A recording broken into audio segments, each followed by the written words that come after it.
Hey PeakLifers, it's Brandon here, and today we're diving into the potentially life-changing concept that's all about maximizing your time, energy, and focus, which ultimately leads into maximizing your freedom. We're talking about the book Buyback Your Time by Dan Martell, where we get unstuck, reclaim our freedom, and build our empire. So whether you're an ambitious entrepreneur, a driven professional, or someone that's just trying to find that balance between a fulfilling personal and professional life, then this book's for you.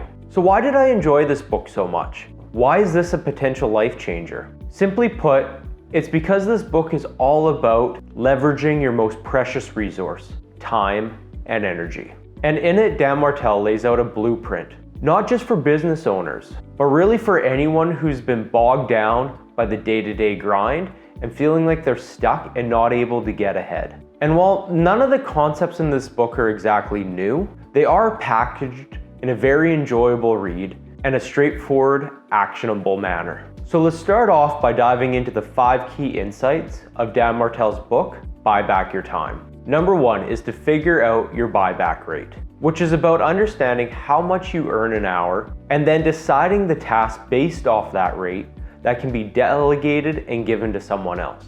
And this isn't about penny pinching. It's about investing your most valuable resource, time, into your productivity and well-being. Martell suggests that you take your annual income, dividing it by the 2,000 working hours per year, and then taking that and dividing it by 4 to get your buyback rate.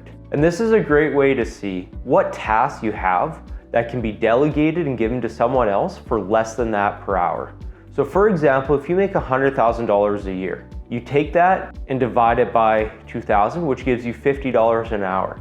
And then to calculate your buyback rate, divide that by 4 to give you $12.50 an hour. So any task that you can delegate for less than $12.50 an hour is a no-brainer, because this frees up your time, your energy, your focus into the things that he calls your productive quadrant.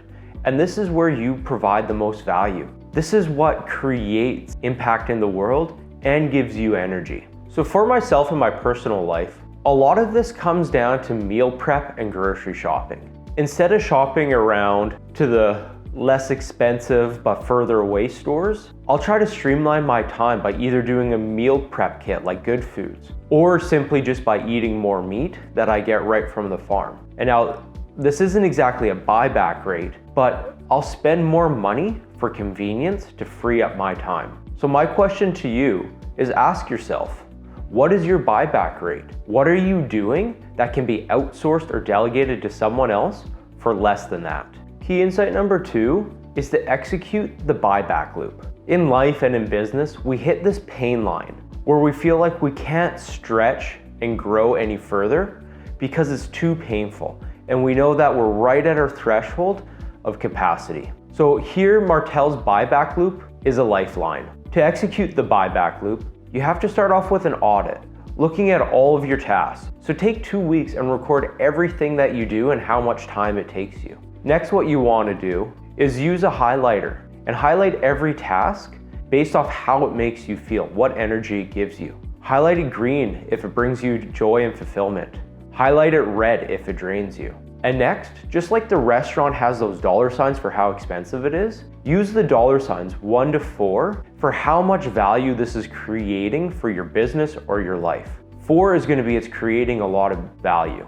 1 would be it's really not doing much of anything. Next, look at those low value tasks, the $1 sign that are highlighted in red, and see which ones you can completely eliminate and not do.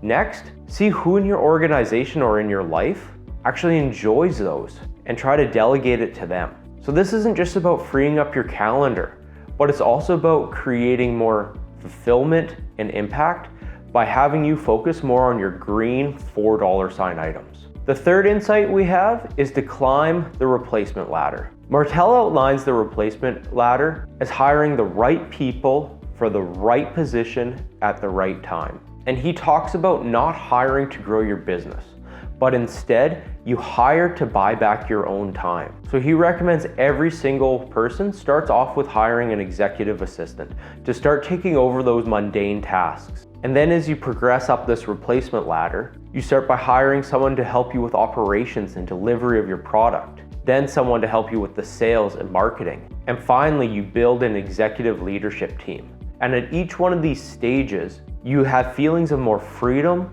more impact, and more joy because you're doing less and less of what you dislike. And like they talk about in the book, The E-Myth Revisited, this structured approach of building your replacement ladder ensures that you're not just working in the business, but instead you're working on the business. And then key insight number 4, and this is one of my personal favorites, it's the 10-80-10 rule. For a lot of us creatives, we don't want to delegate the high impact creative work for our products. So we get worried about delegating this to someone else.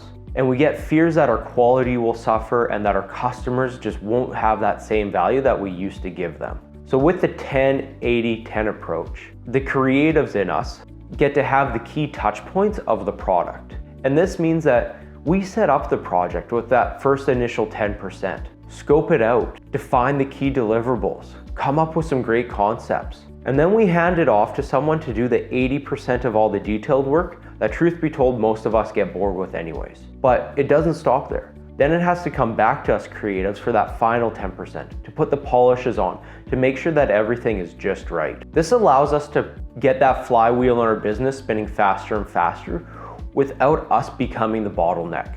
Our teams can do 80% of the execution, while we still have control over the inputs and outputs of that product. The hardest part that most of us find is fully trusting our team to do that 80%. And that's something that you just have to work with and build over time. And the final key insight is to create your 10x vision map. This powerful tool works both in your business and in your personal life. It's about dreaming big, dreaming 10x about the 4 quadrants of what your main business is, what your team looks like, who are you surrounded with, what your lifestyle is, and finally, what your overall empire will look like. This isn't just about doubling the success of your life. It's about exponentially improving it. When you create your vision map, and Dan goes into a lot more detail in his book about exactly how to do this, you don't want to hold yourself back.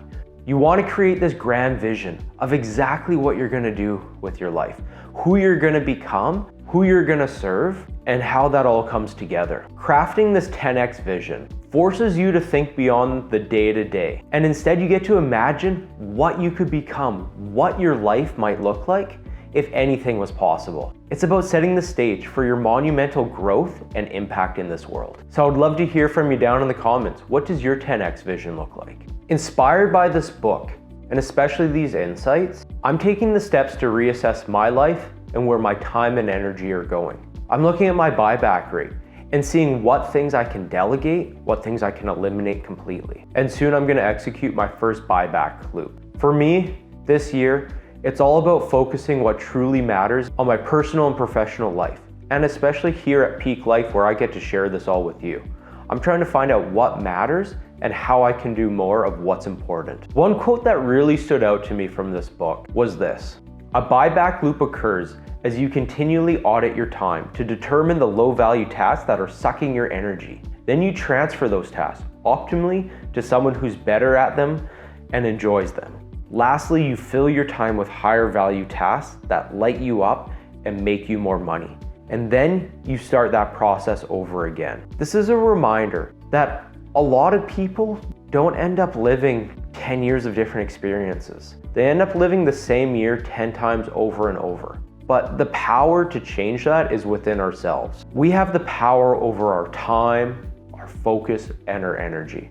We just have to do the hard work of taking where we're at now and 10xing that vision. So if you're hungry for more time management and productivity strategies, I highly recommend the book Deep Work by Cal Newport. And I have an entire book summary up here for you to watch. It's a perfect companion to Martell's Buyback Your Time book, because once you understand where your time should be focused, Deep Work helps you execute on those meaningful tasks, getting more done with less distractions. So what's your take on buy back your time? Are you ready to make changes, reclaim your freedom, and build your empire? Drop your thoughts and experiences down in the comments. But before you go, check out this video up here, which is all about why you feel behind in life and what to do about it. Thanks for watching, and we'll see you later.